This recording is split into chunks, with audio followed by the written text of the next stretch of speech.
আজ খুব সাধারণ ঘরোয়া মাছের ঝোলের রেসিপি শেয়ার করব। আর তার জন্য আমি ৫ পিস কাতলা মাছ ধুয়ে পরিষ্কার করে রেখেছি। প্রথমেই তাতে নুন আর হলুদের গুঁড়ো মিশিয়ে নিচ্ছি। খুব ভালোভাবে মিশিয়ে নেব। আর আমি এই মাছের ঝোলের জন্য আজকে পটল আলু দিয়ে বানাবো। খুব সাধারণভাবে ঘরোয়া একটি রান্না। তবে এই মাছের ঝোলের জন্য যে কোনো জ্যান্ত মাছ, রুই, মৃগেল এগুলি ব্যবহার করা যেতে পারে। আর এই আগে থেকেই পটলের খোসা, আলুর খোসা ছাড়িয়ে ধুয়ে রেখেছিলাম। এবার পটলগুলি কেটে নেব। আর এই মাছের ঝোলের মধ্যে পটলগুলি আমি লম্বা লম্বা করে কাটবো। আর আলুগুলিও লম্বা লম্বা করে কেটে আবারও ধুয়ে নেব।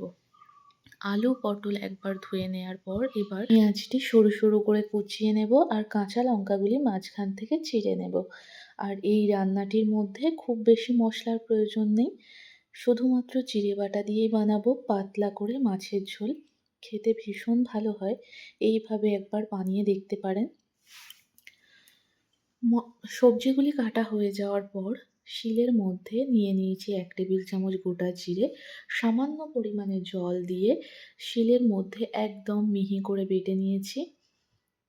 জিরে বাটা হয়ে গেলে একটি বাটির মধ্যে তুলে নেব। আর তারপর উনুন ধরিয়ে কড়াইটি গরম হতে দেব।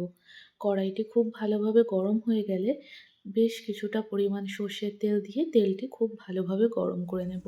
তেলটি গরম হয়ে গেলে নুন হলুদ মিশিয়ে রাখা মাছগুলি তেলের মধ্যে দিয়ে দেব। মাছগুলি যখনই ভাজবেন তেলটি খুব ভালোভাবে গরম করে নেবেন, তাহলে যে কোনো মাছ কিন্তু একটুও বসে যাবে না আর মাছটি খুব সুন্দরভাবে ভাজা হবে। মাছগুলি দেওয়ার পর কিছুটা সময় একটা পিঠ ভেজে নেব ভালোভাবে, তারপর অন্য পিঠটি উল্টে নেব। আর এই পাতলা ঝোলের মধ্যে মাছটি কিন্তু খুব বেশি না ভাজলেও হয়, তবে যে যেমনভাবে মাছ ভেজে খেতে পছন্দ করেন সেইভাবেই মাছগুলি ভেজে নেবেন। আমি একটু লাল করেই মাছগুলো ভেজেছি, তারপর মাছগুলি তুলে নেব। তারপর ওই তেলের মধ্যে আবারও কিছুটা পরিমাণ তেল দিয়ে কেটে রাখা পটলগুলি দিয়ে দেব। আর পটলগুলো একটু সামান্য ভেজে নেব। যে কোনো ঝোল কিংবা তরকারির মধ্যে পটলগুলো একটু ভেজে দিলে টেস্টটা ভীষণ ভালো হয়। তাই পটলগুলি নুন আর সামান্য পরিমাণে হলুদের গুঁড়ো দিয়ে একটু ভেজে নেব। এছাড়াও পটল দিয়ে, কাতলা মাছ দিয়ে, পেঁয়াজ, আদা, রসুন, গরম মশলা দিয়েও বিভিন্ন রকমভাবে আমি মাছের ঝোলের রেসিপি আপনাদের সাথে শেয়ার করেছি। তাই আজকে পটল দিয়ে সামান্য জিরে বাটা দিয়ে খুব হালকা পাতলা ঝোলের রেসিপি শেয়ার করছি, যেটি একদম সাধারণ ও ঘরোয়া। কথা বলতে বলতে পটলগুলি ভাজা হয়ে গেছে, তুলে নিলাম। তারপর ওই তেলের মধ্যে ফোড়নে তেজপাতা, শুকনো লঙ্কা, সামান্য ৫ ফোড়ন দিয়ে পেঁয়াজগুলি দিয়ে দেব। পেঁয়াজগুলো একটু নাড়াচাড়া করার পর আলু আর কাঁচা লঙ্কা দিয়ে দেব। পেঁয়াজগুলি ভাজার আগেই আলু আর কাঁচা লঙ্কা দিয়ে দিচ্ছি, যাতে আলুগুলি পেঁয়াজের সাথে একসাথে একটু ভাজা ভাজা হয়ে যায়। আলাদা করে আর আলুগুলি ভাজলাম না, পেঁয়াজের মধ্যে দিয়েই একটু ভাজা ভাজা করে নেব। তারপর পরিমাণ মতো নুন দিয়ে দেব। আমি এখানে ১ টেবিল চামচ পরিমাণ নুন দিয়েছি।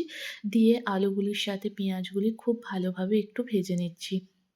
কিছুটা সময় ভাজার পর দিয়ে দিচ্ছি সামান্য হলুদের গুঁড়ো আর দিয়ে দিচ্ছি কাশ্মীরি লঙ্কার গুঁড়ো। যেহেতু আমি কাঁচা লঙ্কা অনেকটাই ব্যবহার করেছি, তাই এখানে আমি কাশ্মীরি লঙ্কার গুঁড়ো ব্যবহার করছি। আর দিয়ে দিচ্ছি জিরে বাটা। জিরে বাটাটি দিয়ে ওই বাটিতেই সামান্য পরিমাণে জল দিয়ে মশলাটি ভালোভাবে কষিয়ে নিচ্ছি। এতে মশলাটিও ভালোভাবে কষে যায় আর মশলাটি পুড়েও যায় না। তাই অল্প পরিমাণে জল দিয়ে মশলাটি খুব ভালোভাবে কষিয়ে নিয়েছি। তারপর ঝোলের জন্য জল দিয়ে দেব পরিমাণ মতো।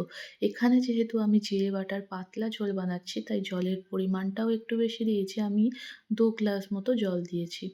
জলটা দেওয়ার পর ৫ মিনিট মতো খুব ভালোভাবে ফুটিয়ে নেব। তারপর ভেজে রাখা পটল আর মাছগুলি দিয়ে দেব। দিয়ে ঢাকা দিয়ে দেব ৭ মিনিট। যেহেতু ৫ মিনিট ফুটিয়ে নিয়েছি, তাতে আলুগুলি কিছুটা পরিমাণ সিদ্ধ হয়ে গেছে, তাই আরও ৭ মিনিট উনুনের আঁচটি মিডিয়াম রেখে ঢাকা দিয়ে দিয়েছি। এবার ৭ মিনিট পর ঢাকাটি খুলব। দেখুন ঝোলটাও অনেকটা কমে গেছে। এইরকম ঝোল রেখেই আমি আজকে নামাবো। আর আলু, পটল খুব সুন্দরভাবে সিদ্ধও হয়ে গেছে। এবার নামিয়ে নিচ্ছি। আর তৈরি হয়ে গেছে খুব সাধারণ ও ঘরোয়া পটল দিয়ে কাতলা মাছের ঝোল। এইভাবে একবার বানিয়ে দেখতে পারেন। আর ভিডিওটি ভালো লাগলে অবশ্যই কমেন্ট করে জানাবেন।